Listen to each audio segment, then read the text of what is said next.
سل بني إسرائيل كم آتيناهم من آيات بينة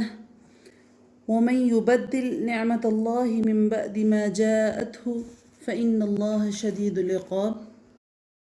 بنی اسرائیل سے پوچھو کہ ہم نے انہیں کس قدر روشن نشانیاں عطا فرمائیں، اور جو شخص اللہ تعالیٰ کی نعمتوں کو اپنے پاس پہنچ جانے کے بعد بدل ڈالے وہ جان لے کہ اللہ تعالیٰ بھی سخت عذابوں والا ہے۔ مثلاً حضرت موسیٰ علیہ السلام کا عصا جس کے ذریعے انہوں نے جادوگروں کا توڑ کیا، سمندر سے راستہ بنایا، پتھر سے 12 چشمے جاری کیے، بادلوں کا سایہ، من اور سلوہ، یہ ساری چیزیں جو ہیں اللہ رب العزت کی اپنے انبیاء کی طرف روشن نشانیاں ہیں لوگوں کو سمجھانے کے لیے۔ زُيِّنَ لِلَّذِينَ كَفَرُوا الْحَيَاةُ الدُّنْيَا وَيَسْخَرُونَ مِنَ الَّذِينَ آمَنُوا وَالَّذِينَ اتَّقَوْا فَوْقَهُمْ يَوْمَ الْقِيَامَةِ وَاللَّهُ يَرْزُقُ مَن يَشَاءُ بِغَيْرِ حِسَابٍ۔ کافروں کے لیے دنیا کی زندگی خوب زینت دار کی گئی ہے، وہ ایمان والوں سے ہنسی مذاق کرتے ہیں، حالانکہ پرہیزگار لوگ قیامت کے دن ان سے اعلیٰ ہوں گے۔ اللہ تعالیٰ جسے چاہتا ہے بے حساب روزی دیتا ہے۔ چونکہ مسلمانوں کی اکثریت غرباء پر مشتمل تھی جو دنیا کی آسائشوں سے محروم تھے، اس لیے کافر یعنی قریش مکہ ان کا مذاق اڑاتے تھے اور کہتے تھے کہ تم اللہ کی اطاعت کر رہے ہو اور پھر بھی تمہارے پاس پیسہ نہیں ہے۔ كان الناس أمة واحدة فبعث الله النبيين مبشرين ومنذرين وأنزل معهم الكتاب بالحق ليحكم بين الناس فيما اختلفوا فيه وما اختلف فيه إلا الذين أوتوه من بعد ما جاءتهم البينات بغيا بينهم فهدى الله الذين آمنوا لما اختلفوا فيه من الحق بإذنه والله يهدي من يشاء إلى صراط مستقيم۔ دراصل لوگ ایک ہی گروہ تھے۔ اللہ تعالیٰ نے نبیوں کو خوشخبریاں دینے، ڈرانے والا بنا کر بھیجا اور ان کے ساتھ سچی کتابیں نازل فرمائی تاکہ لوگوں کے ہر اختلافی امر کا فیصلہ ہو جائے، اور صرف انہی لوگوں نے جو اسے دیے گئے تھے اپنے پاس دلائل آ چکنے کے بعد آپس میں بغض و عناد کی وجہ سے اس سے اختلاف کیا۔ اسی لیے اللہ پاک نے ایمان والوں کی اس اختلاف میں بھی حق کی طرف اپنی مشیت سے رہبری کی، اور اللہ جس کو چاہے سیدھی راہ کی طرف رہبری کرتا ہے۔ جیسے کہ اہل کتاب نے جمعہ کے دن میں اختلاف کیا، یہود نے ہفتہ کو اپنا دن بنا لیا اور نصارہ نے اتوار کو بنا لیا۔ اللہ تعالیٰ نے مسلمانوں کو جمعے کا دن اختیار کر کے ہدایت دے دی۔ انہوں نے حضرت عیسیٰ علیہ السلام کے بارے میں اختلاف کیا، یہود نے ان کو جھٹلایا، ان کی والدہ حضرت مریم پر بہتان باندھا، اور دوسری طرف عیسائیوں نے ان کو اللہ کا بیٹا اور الہ بنا دیا۔ اللہ نے مسلمانوں کے ان کے بارے میں صحیح موقف اپنانے کی توفیق عطا فرمائی اور یہ واضح کیا کہ وہ اللہ کے پیغمبر اور اللہ کے فرمانبردار بندے تھے۔ ام حسبتم ان تدخلوا الجنة ولما يأتكم مثل الذين خلوا من قبلكم مستهم البأساء والضراء وزلزلوا حتى يقول الرسول والذين آمنوا معه متى نصر الله ألا إن نصر الله قریب۔ کیا تم یہ گمان کیے بیٹھے ہو کہ تم جنت میں چلے جاؤ گے، حالانکہ اب تک تم پر وہ حالات نہیں آئے جو تم سے اگلوں پر آئے تھے؟ انہیں بیماریاں آئیں، ان پر مصیبتیں پہنچی، یہاں تک کہ وہ جھنجھوڑے گئے کہ رسول اور ان کے ساتھ ایمان والے کہنے لگے کہ اللہ کی مدد کب آئے گی؟ سن رکھو کہ اللہ کی مدد قریب ہی ہے۔ يسألونك ماذا ينفقون قل ما أنفقتم من خير فللوالدين والأقربين واليتامى والمساكين وابن السبيل وما تفعلوا من خير فإن الله به عليم۔ وہ محمد رسول اللہ صلی اللہ علیہ وسلم سے پوچھتے ہیں کہ وہ اللہ کے راستے پر کیا خرچ کریں، تو اے محمد آپ کہہ دیجئے جو مال تم خرچ کرو وہ اپنے ماں باپ کے لیے ہے، رشتہ داروں کے لیے ہے، یتیموں کے لیے ہے، مسکینوں کے لیے، مسافروں کے لیے ہے، اور تم جو کچھ بھلائی کرو گے اللہ تعالیٰ کو اس کا علم ہے۔ صحابہ کرام کے بہت زیادہ پوچھنے کے بعد مال کے مصارف بتائے گئے، اور یہ پہلے مال کے مصارف تھے، تو اس سے ثابت ہوا کہ ہمارے انفاق کا سب سے زیادہ خرچ جو ہے وہ پہلے حقدار ہمارے ماں باپ ہیں۔ یہ وہ ہیں جو نافلہ صدقات نافلہ کے متعلق ہے کہ والدین ہیں، کیونکہ ماں باپ پر زکوٰۃ کی رقم خرچ کرنے جائز نہیں ہے، اور بقیہ چیزیں اسی ترتیب سے بتائی گئی ہیں کہ کن کن پر خرچ کرنا ہے۔ كتب عليكم القتال وهو كره لكم وعسى أن تكرهوا شيئا وهو خير لكم وعسى أن تحبوا شيئا وهو شر لكم والله يعلم وأنتم لا تعلمون۔ تم پر جہاد فرض کیا گیا ہے، گو وہ تمہیں دشوار معلوم ہو۔ ممکن ہے کہ تم کسی چیز کو برا جانو، وہ اصل میں تمہارے لیے اچھی ہو، اور یہ بھی ممکن ہے کہ تم کسی چیز کو اچھی طرح سمجھو حالانکہ وہ تمہارے لیے بری ہو۔ حقیقی علم صرف اللہ تعالیٰ کو ہی ہے، تم بے خبر ہو۔ يسألونك عن الشهر الحرام قتال فيه قل قتال فيه كبير وصد عن سبيل الله وكفر به والمسجد الحرام وإخراج أهله منه أكبر عند الله والفتنة أكبر من القتل ولا يزالون يقاتلونكم حتى يردوكم عن دينكم إن استطاعوا ومن يرتد منكم عن دينه فيمت وهو كافر فأولئك حبطت أعمالهم في الدنيا والآخرة وأولئك أصحاب النار هم فيها خالدون۔ لوگ آپ سے حرمت والے مہینوں کے بارے میں سوال کرتے ہیں کہ حرمت والے مہینوں میں لڑائی کے بارے میں کیا کیا جائے، تو آپ کہہ دیجئے کہ ان میں لڑائی کرنا بہت بڑا گناہ ہے، لیکن اللہ کی راہ سے روکنا، اس کے ساتھ کفر کرنا اور مسجد حرام سے روکنا اور وہاں کے رہنے والوں کو وہاں سے نکالنا اللہ کے نزدیک اس سے بھی بڑا گناہ ہے، اور یہ فتنہ ہے، اور فتنہ قتل سے بھی بڑا گناہ ہے۔ اور یہ لوگ تم سے ہمیشہ لڑتے رہیں گے یہاں تک کہ اگر ان سے ہو سکے تو تمہیں تمہارے دین سے مرتد کر دیں، اور تم میں سے جو لوگ اپنے دین سے پلٹ جائیں اور اسی کفر کی حالت میں مریں، ان کے اعمال دنیاوی اور اخروی سب غارت ہو جائیں گے، یہ لوگ جہنمی ہوں گے اور ہمیشہ ہمیشہ جہنم میں رہیں گے۔ ان الذين آمنوا والذين هاجروا وجاهدوا في سبيل الله اولئك يرجون رحمت الله والله غفور رحیم۔ البتہ ایمان لانے والے، ہجرت کرنے والے، اللہ کی راہ میں جہاد کرنے والے ہی رحمت الہی کے امیدوار ہیں، اللہ تعالیٰ بہت بخشنے والا اور بہت مہربانی کرنے والا ہے۔ يسألونك عن الخمر والميسر قل فيهما إثم كبير ومنافع للناس وإثمهما أكبر من نفعهما ويسألونك ماذا ينفقون قل العفو كذلك يبين الله لكم الآيات لعلكم تتفكرون۔ اور اے محمد، وہ آپ سے شراب اور جوئے کا مسئلہ پوچھتے ہیں تو آپ کہہ دیجئے ان دونوں میں بہت بڑا گناہ ہے، اور لوگوں کو ان سے دنیاوی فائدہ بھی ہوتا ہے، لیکن اس کا گناہ اس کے نفع سے بہت زیادہ ہے۔ اور آپ سے یہ بھی دریافت کرتے ہیں کہ کیا کچھ خرچ کریں، تو آپ کہہ دیجئے حاجت سے زائد جو بھی چیز ہے، اللہ تعالیٰ اسی طرح اپنے احکام صاف صاف تمہیں سنا رہا ہے تاکہ تم سوچ سمجھ سکو۔ فی الدنیا والآخرہ ویسألونک عن الیتامی قل اصلاح لهم خیر فإن تخالطوهم فإخوانكم والله يعلم المفسد من المصلح ولو شاء الله لأعنتكم ان اللہ عزیز حکیم۔ یعنی دینی اور دنیاوی دونوں امور میں، اور وہ آپ سے یتیموں کے بارے میں سوال کرتے ہیں تو آپ کہہ دیجئے کہ ان کی خیر خواہی بہتر ہے، تم اگر ان کا مال اپنے مال میں ملا بھی لو تو وہ تمہارے بھائی ہیں۔ بدنیت اور نیک نیت ہر ایک کو اللہ تعالیٰ جانتا ہے، اور اگر اللہ چاہتا تو تمہیں مشقت میں ڈال دیتا، یقیناً اللہ تعالیٰ غلبے والا اور حکمت والا ہے۔ جب اللہ رب العزت نے یتیموں کا مال کھانے کے بارے میں وعید سنائی تو صحابہ کرام بہت زیادہ ڈر گئے،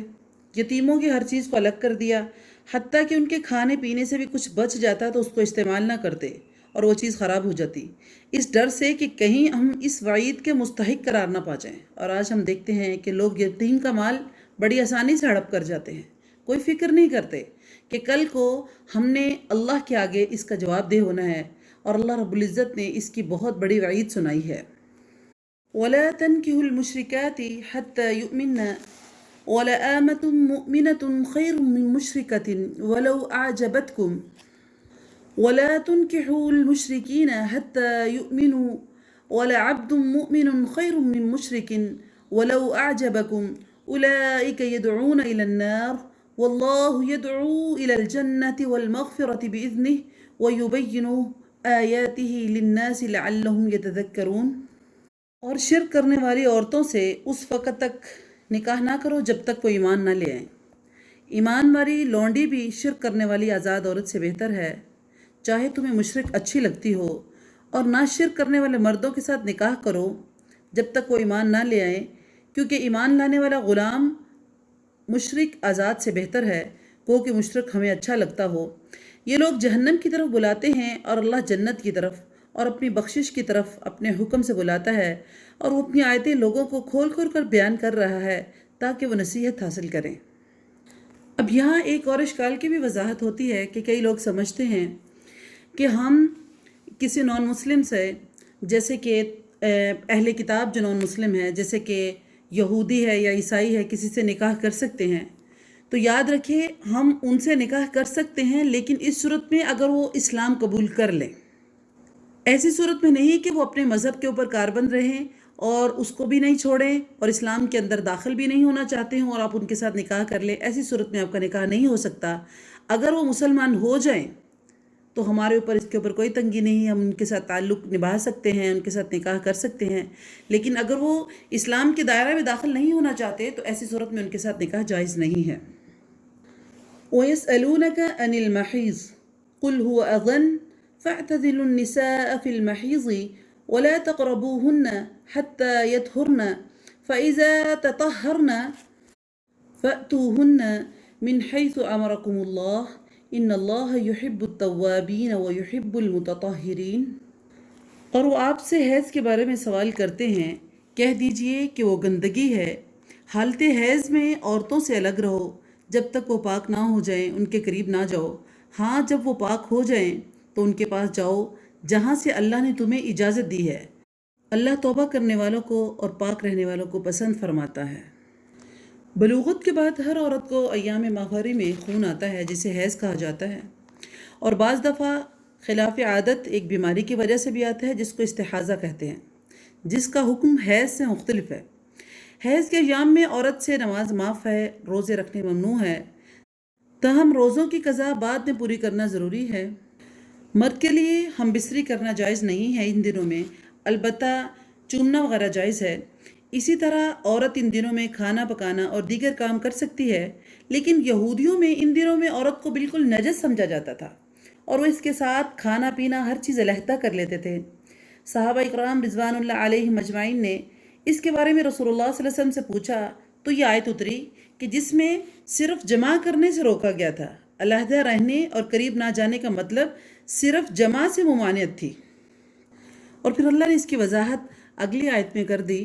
کہ نساؤکم حرث لکم فأتوا حرثکم ان شئتم وقدموا لانفسکم واتقوا اللہ واعلموا انکم ملاقوہ وبشر المؤمنین۔ کہ تمہاری بیویاں تمہاری کھیتیاں ہیں، اپنی کھیتیوں میں جس طرح چاہو آؤ اور اپنے لیے نیک اعمال آگے اللہ کی طرف بھیجو اور اللہ سے ڈرتے رہا کرو، اور جان لو کہ تم مجھ سے ملنے والے ہو۔ لیکن ایمان والوں کے لیے خوشخبری اس میں سنا دی گئی ہے، اور اللہ نے اپنے نبی سے کہا ہے کہ ایمان والوں کو خوشخبری سنا دیجیے۔ وَلَا تَجْعَلُوا اللَّهَ عُرْضَةً لِأَيْمَانِكُمْ أَن تَبَرُّوا وَتَتَّقُوا وَتُصْلِحُوا بَيْنَ النَّاسِ وَاللَّهُ سَمِيعٌ عَلِيمٌ لَا يُؤَاخِذُكُمُ اللَّهُ بِاللَّغْوِ فِي أَيْمَانِكُمْ وَلَكِنْ يُؤَاخِذُكُمْ بِمَا كَسَبَتْ قُلُوبُكُمْ وَاللَّهُ غَفُورٌ حَلِيمٌ۔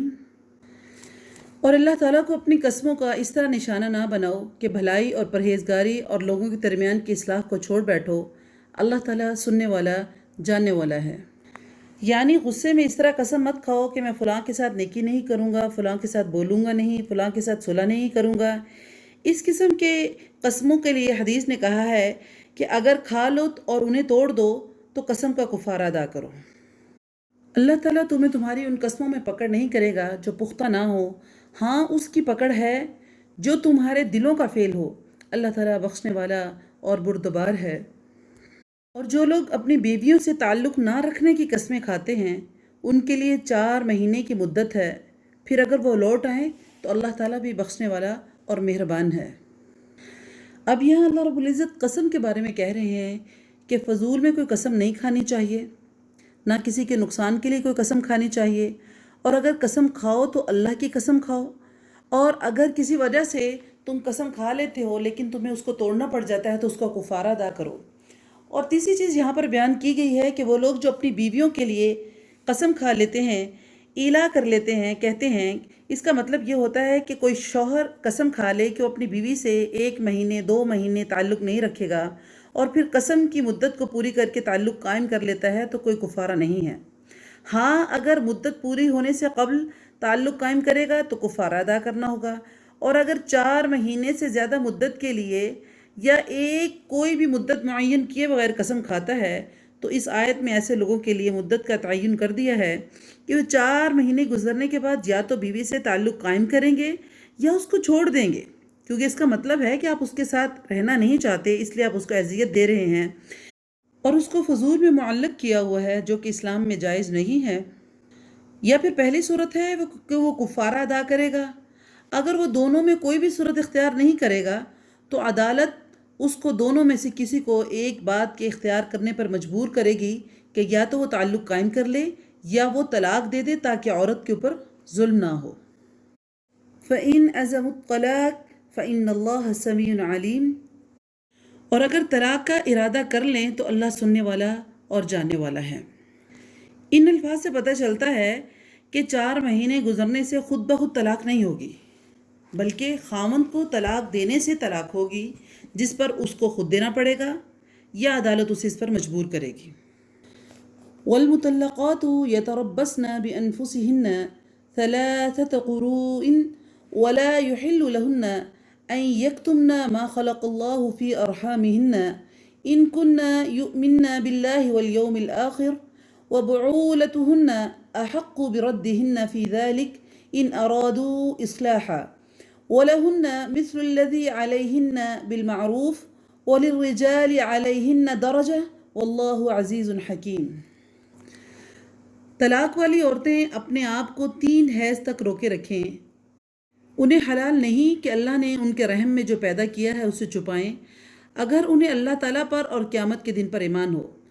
ان کے خاوند ان مدت میں انہیں لوٹا لینے کے بارے میں پورے حقدار ہیں اگر ان کا ارادہ اصلاح کرنے کا ہو، اور عورتوں کو بھی ویسے ہی حق ہے جیسے ان پر مردوں کے ہیں اچھائی کے ساتھ۔ ہاں، مردوں کو عورتوں پر فضیلت ہے اور اللہ تعالیٰ غالب حکمت والا ہے۔ اس سے وہ متعلقہ عورت مراد ہے جو حاملہ بھی نہ ہو، کیونکہ حمل والی عورت کی جو حمل کی یا اس کی جو عدت ہے وہ وضع حمل ہے، اور جسے خاوند کے ساتھ تعلق کرنے سے پہلے طلاق مل گئی ہو وہ بھی نہ ہو، یا وہ جس کو حیض آنا بند ہو گیا ہو، کیونکہ ان کے عدت 3 مہینے ہے۔ گویا یہاں پر ذکر ہے کہ عورتوں کے علاوہ صرف مدخولہ عورت کی عدت بیان کی جا رہی ہے کہ وہ 3 قروء ہے، جس کے معنی ہے کہ 3 حیض ہے، یعنی 3 حیض عدت گزار کے وہ دوسری جگہ شادی کرنے کی مجاز ہے۔ اور دوسری چیز اللہ رب العزت نے یہاں پر فرمائی ہے کہ اپنے حیض کو چھپائیں نہیں۔ مثلاً اگر تو اس کو حیض 3 آ چکے ہیں تو یہ نہ کہے کہ مجھے 2 حیض آئے ہیں ابھی تک، تیسرا آنا ہے کیونکہ وہ رجوع کرنا چاہتی ہو، یا اس کو 3 حیض نہیں آئے ہیں اور وہ صرف آگے شادی کرنا چاہتی ہے اور وہ کہہ دے کہ مجھے 3 حیض آ گئے ہیں۔ ایسا نہیں ہونا چاہیے، کیونکہ ہو سکتا ہے کہ اس کے پیٹ میں پچھلے خاوند کا بچہ ہو، جو کہ اگر وہ آگے شادی کر لیتی ہے تو بعض میں وہ اگلے خاوند کی طرف منسوب ہو جائے گا، جو کہ شرعاً حلال نہیں ہے اور جائز نہیں ہے، اور اس سے نسب بھی خراب ہونے کا بہت زیادہ خطرہ ہے کہ پہلے خاوند کی طرف سے وہ بچہ ہے اور منسوب دوسری کی طرف ہو رہا ہے، اور یہ کبیرہ گناہ ہے۔ اور اگر خاوند اپنی بیوی کے ساتھ رجوع کرنا چاہتا ہے، لیکن یہ نہ ہو کہ اس کو تنگ کرنا چاہتا ہو، اگر وہ رجوع کرنا چاہتا ہے تو عدت کے اندر اندر خاوند رجوع کرنے کا اس کو پورا حق ہے، اور عورت کو اس کے ولی اس میں رکاوٹ ڈالنے کی ان کو اجازت نہیں ہے۔ الطلاق مرتان فإمساك بمعروف أو تسريح بإحسان ولا يحل لكم أن تأخذوا مما آتيتموهن شيئا إلا أن يخافا ألا يقيما حدود الله فإن خفتم ألا يقيما حدود الله فلا جناح عليهما فيما افتدت به تلك حدود الله فلا تعتدوها ومن يتعد حدود الله فأولئك هم الظالمون۔ طلاقیں دو مرتبہ ہیں، یا تو اچھائی سے روکنا یا عمدہ طریقے سے دوسرے کو چھوڑ دینا، یہی طریقہ کار ہے۔ اور تمہیں حلال نہیں ہے کہ تم نے انہیں جو دے دیا ہے ان میں سے کچھ بھی لو۔ ہاں، یہ اور بات ہے کہ دونوں کو اللہ کی حدیں قائم نہ رکھ سکنے کا خوف ہو، اس لیے اگر تمہیں ڈر ہو کہ یہ دونوں اللہ کی حدیں قائم نہیں رکھ سکیں گے تو عورت رہائی پانے کے لیے کچھ دے ڈالے، ان میں دونوں پر کوئی گناہ نہیں ہے، یہ اللہ کی حدود ہیں، خبردار اس سے آگے نہ بڑھنا، اور جو لوگ اللہ کی حدوں سے تجاوز کر جائیں وہ ظالم لوگ ہیں۔ مرتان سے مراد ہے کہ خاوند جو ہے اپنی بیوی کو اگر طلاق دیتا ہے، وہ طلاق جس کے اندر رجوع کرنے کا حق ہے وہ دو طلاقیں ہیں۔ پہلی مرتبہ طلاق کے بعد بھی رجوع ہو سکتا ہے اور دوسری مرتبہ طلاق کے بعد بھی رجوع ہو سکتا ہے۔ تیسری مرتبہ طلاق دینے کے بعد رجوع کی اجازت نہیں ہے۔ زمانہ جاہلیت میں بار بار طلاق دینا اور رجوع غیر محدود تھا، جس سے عورتوں پر بڑا ظلم ہوتا تھا۔ آدمی بار بار طلاق دے کر رجوع کرتا رہتا تھا، نہ اسے رکھتا تھا، نہ بساتا تھا، نہ آزاد کرتا تھا۔ تو اللہ تعالیٰ نے یہ ظلم کا راستہ بند کر دیا اور پہلی یا دوسری مرتبہ سوچنے اور غور و فکر کرنے کی سہولت دی۔ اگر اس کے بعد بھی اس کو لگتا ہے کہ اس کے ساتھ نہیں رہ سکتا، یعنی کہ اگر پہلی مرتبہ کی طلاق میں ہمیشہ کے لیے جدائی کا حکم دے دیا جاتا تو اس سے معاشرتی پیچیدگیاں بہت زیادہ بڑھ جاتی، لیکن اللہ نے یہ دو انسان کو سہولیات دی ہیں، اور یہی طلاق کا طریقہ کار ہے کہ ایک طلاق کے بعد اکٹھی تینوں طلاقیں دینا اس لیے منع قرار دیا ہے کہ اس سے انسان کو سوچنے کا موقع نہیں ملتا، تو انسان اس کے بارے میں سوچ و بچار کر سکتا ہے، دیکھ سکتا ہے کہ اس کے لیے بہتر ہے یا نہیں بہتر ہے۔ ہو سکتا ہے اس کے ایک دفعہ طلاق دینے کے بعد عورت سنور جائے، وہ اپنی برائی، اپنی جو اس میں غلط عادات ہیں اس سے رک جائے، تو اللہ رب العزت نے معاشرے میں اصلاح کا طریقہ بتایا ہے، معاشرے کو توڑنے کا طریقہ نہیں بتایا۔ فَإِن طَلَّقَهَا فَلَا تَحِلُّ لَهُ مِن بَعْدِ حَتَّى تَنْكِحَ زَوْجًا غَيْرَهُ فَإِن طَلَّقَاهَا فَلَا جُنَاحَ عَلَيْهِمَا أَن يَتَرَاجَعَا إِن ظَنَّا أَن يُقِيمَا حُدُودَ اللَّهِ وَتِلْكَ حُدُودُ اللَّهِ يُبَيِّنُهَا لِقَوْمٍ يَعْلَمُونَ وَإِذَا طَلَّقْتُمُ النِّسَاءَ فَبَلَغْنَ أَجَلَهُنَّ فَامْسِكُوهُنَّ بِمَعْرُوفٍ أَوْ سَرِّحُوهُنَّ بِمَعْرُوفٍ وَلَا تُمْسِكُوهُنَّ ضِرَارًا لِتَعْتَدُوا وَمَن يَفْعَلْ ذَلِكَ فَقَدْ ظَلَمَ نَفْسَهُ وَلَا تَتَّخِذُوا آيَاتِ اللَّهِ هُزُوًا واذكروا نعمة الله عليكم وما أنزل عليكم من الكتاب والحكمة يعظكم به واتقوا الله واعلموا أن الله بكل شيء عليم۔ پھر اگر اس کو تیسری بار طلاق دے دے تو اب اس کے لیے حلال نہیں ہے جب تک وہ عورت اس کے سوا دوسرے سے نکاح نہ کرے۔ پھر اگر وہ بھی طلاق دے دے تو ان دونوں کو میل جول کرنے میں کوئی گناہ نہیں ہے، یعنی ان کی آپس میں شادی ہو سکتی ہے، بشرطے کہ یہ جان لے کہ اللہ کی حدوں کو قائم رکھ سکیں گے۔ یہ اللہ تعالیٰ کی حدیں ہیں جنہیں وہ جاننے والوں کے لیے بیان فرما رہا ہے۔ اللہ رب العزت آگے کہہ رہے ہیں، جب تم عورتوں کو طلاق دو اور وہ اپنی عدت ختم کرنے پر آئیں تو اب انہیں اچھی طرح بساؤ یا بھلائی کے ساتھ چھوڑ دو، اور انہیں تکلیف پہنچانے کی غرض سے ظلم و زیادتی کے لیے نہ روکو۔ جو شخص ایسا کرے اس نے اپنی جان پر ظلم کیا۔ تم اللہ کے احکام کو ہنسی مذاق نہ سمجھو، اس کو کھیل تماشا نہ بناؤ، اور اللہ کا احسان جو تم پر ہے یاد کرو، اور جو کچھ کتاب اور حکمت اس نے نازل فرمائی ہے جس سے وہ تمہیں نصیحت کر رہا ہے، اور اللہ تعالیٰ سے ڈرتے رہا کرو، اور جان لو کہ اللہ تعالیٰ ہر چیز کو جانتا ہے۔ یہاں جو بات کی جا رہی ہے کہ اللہ کے احکام کی ہنسی نہ اڑاؤ، اس کو کھیل تماشا نہ بناؤ، تو ایسا تھا کہ بعض لوگ مذاق میں طلاق دے دیتے یا نکاح کر لیتے یا آزاد کر دیتے تھے، پھر کہتے تھے ہم نے مذاق کیا تھا۔ اللہ تعالیٰ ان کی اس مذاق کو کہہ رہے ہیں کہ یہ اصل میں اللہ کی آیات کا استہزاء ہو رہا ہے، جس سے روکنا ان کا مقصود ہے کہ اللہ کہتے ہیں اس سے رک جاؤ۔ اس لیے نبی کریم صلی اللہ علیہ وسلم نے فرمایا کہ مذاق سے بھی اگر کوئی شخص یہ کام کرے گا، یعنی کسی کو طلاق دے دے گا یا چھوڑ دے گا یا اس سے جو بھی کرے گا، نکاح یا آزادی کوئی چیز بھی ہے، تو اس پر نافذ ہو جائے گی، وہ مانی جائے گی۔